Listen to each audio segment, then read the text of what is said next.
안녕하세요. 삶의 진짜 의미, 그 목적을 어디서 찾아야 할까? 이런 고민 다들 해보셨을 텐데요. 오늘은 한우리교회 말씀을 통해서 그 답을 한번 같이 찾아가 보려고 합니다. 자, 먼저 우리 스스로에게 한번 물어보는 걸로 시작해 볼까요? 나는 정말 무엇을 위해 살고 있는 걸까? 매일같이 이렇게 바쁘게 사는 이유? 그 많은 시간과 에너지를 쏟아붓는 대상이 과연 무엇일까요? 그 답을 찾으려면요. 우선 우리가 보통 쫓는 것들, 그러니까 세상의 것들이라고 부르는 것들의 한계가 뭔지부터 명확히 짚고 넘어가야 할 것 같아요. 아주 인상적인 예가 하나 있죠. 고 이건희 회장님이 평생 수집한 그 수많은 희귀 자동차들, 정말 수십억을 호가하는 것들이었지만 결국 세상을 떠날 때 단 한 대도 가져가지 못했잖아요.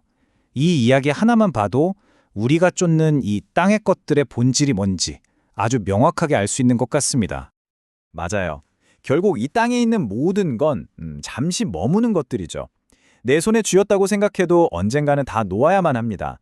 그게 값비싼 물건이든 내가 피땀 흘려 이룬 어떤 성취든 심지어는 정말 소중한 사람들과의 관계까지도요. 예외가 없어요. 바로 그래서 땅의 것들이 우리에게 진짜 영원한 만족을 줄 수 없는 겁니다. 이게 근본적인 이유인 거죠. 자, 그렇다면 이런 명백한 한계를 가진 땅의 것들을 넘어서 우리는 어떻게 위에 있는 것을 찾을 수 있는 자격을 얻게 되는 걸까요?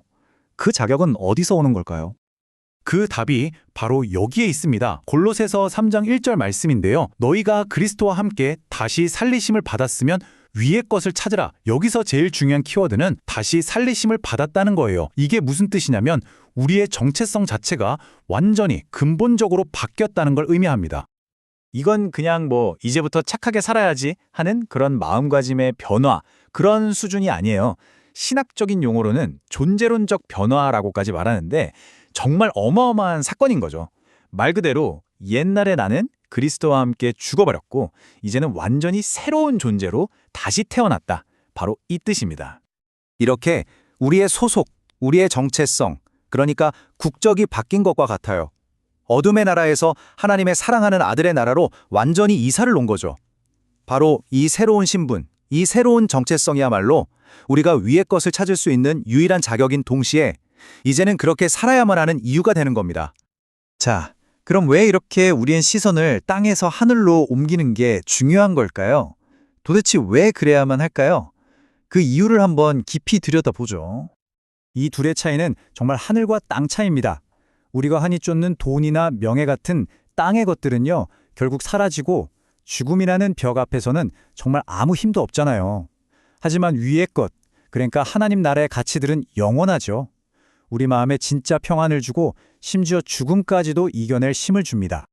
사실 이건 예수님이 하신 핵심적인 가르침과도 똑같은 맥락이에요. 너희는 먼저 그의 나라와 그의 의를 구하라. 이 말씀 다들 아시죠?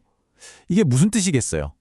당장 눈앞에 보이는 먹고 사는 문제, 물론 중요하지만 그것보다 더 중요한 것, 영원한 하나님의 나라와 그분의 가치를 삶의 가장 꼭대기에 최우선순위에 두라는 강력한 메시지인 겁니다. 그럼 위의 것을 찾는 삶, 이걸 어떻게 구체적으로 시작할 수 있을까요? 너무 막연하게 들릴 수도 있잖아요. 말씀에서는 아주 기본적인 두 가지 방법을 알려줍니다. 첫 번째는 하나님 나라의 가치와 질서가 담겨있는 성경 말씀을 읽는 거고요. 그리고 두 번째는 기도를 통해서 하나님과 교제하고 그분의 마음과 생각을 구하는 겁니다. 이 두 가지가 시작이죠. 자, 이제 우리가 왜 위의 것을 추구해야만 하는지 그 가장 궁극적인 이유를 살펴볼 차례입니다. 바로 우리 안에 감춰진 아주 놀라운 소망에 대한 이야기거든요. 골로새서 3장 3절인데요. 이는 너희가 죽었고 너희 생명이 그리스도와 함께 하나님 안에 감추어졌음이라. 와, 이 구절 정말 놀랍지 않나요? 이게 무슨 말이냐면 우리의 옛날 모습은 이미 죽었다는 거예요. 그리고 우리의 진짜 생명, 그 새로운 생명은 지금 하나님 안에서 아주 안전하게 마치 보물처럼 감추어져 있다는 뜻입니다. 바로 이 지점에서 믿는 사람과 그렇지 않은 사람의 삶과 죽음에 대한 관점이 완전히 갈라지게 됩니다. 우리의 진짜 생명은 이 땅에서 언젠가 끝날 육신의 생명이 아니라는 거죠. 우리의 진짜 생명은 하나님 안에 안전하게 보관된 영원한 생명입니다. 바로 그렇기 때문에 우리는 육체의 죽음조차도 두려워하지 않을 수 있는 힘을 얻게 되는 겁니다. 그리고 이 안전하게 보관된 생명에는요, 미래에 대한 아주 확실한 보증수표가 따라옵니다. 바로 우리의 생명이신 그리스도께서 다시 오실 그날, 우리 역시 그분과 함께 영광스러운 모습으로 나타나게 될 거라는 약속이죠. 물론 지금 당장 내 모습을 보면 때로는 참 연약하고 부족해 보일 수 있어요. 하지만 하나님의 시선으로 보면 우리는 이미 영광스러운 존재라는 겁니다. 그리고 그리스도께서 다시 오실 때 그 감춰졌던 영광이 완전히 드러나게 될 거예요. 그러니까 지금의 현실이 우리의 끝이 아니라는 것, 우리의 영광스러운 운명을 다 보여주는 게 아니라는 걸 꼭 기억해야 합니다. 자, 이렇게 놀라운 진실을 알게 된 우리. 그렇다면 이제 어떻게 살아야 할까요? 우리의 삶은 어떻게 달라져야 할까요? 이 진리를 정말 믿는다면 삶의 우선순위가 바뀔 수밖에 없습니다. 우리는 이제 하늘 시민이잖아요. 이 땅은 잠시 머물다가는 순례자의 길이고요. 그렇기 때문에 매 순간 어떤 결정을 내릴 때마다 스스로에게 물어봐야 하는 거죠. 이게 과연 하나님 나라의 가치에 맞는 선택일까? 이렇게요. 세상이 말하는 성공의 기준에 더 이상 휘둘리지 않는 삶, 바로 그런 삶을 살아야 합니다. 우리가 정말로 그리스도라는 보물을 발견하고 그분을 꽉 붙잡게 되면 신기하게도 이 땅의 것들이 점점 시시하게 느껴지기 시작해요. 왜냐하면 비교할 수 없을 만큼 더 크고 위대한 가치, 바로 하나님 나라를 알게 됐으니까요.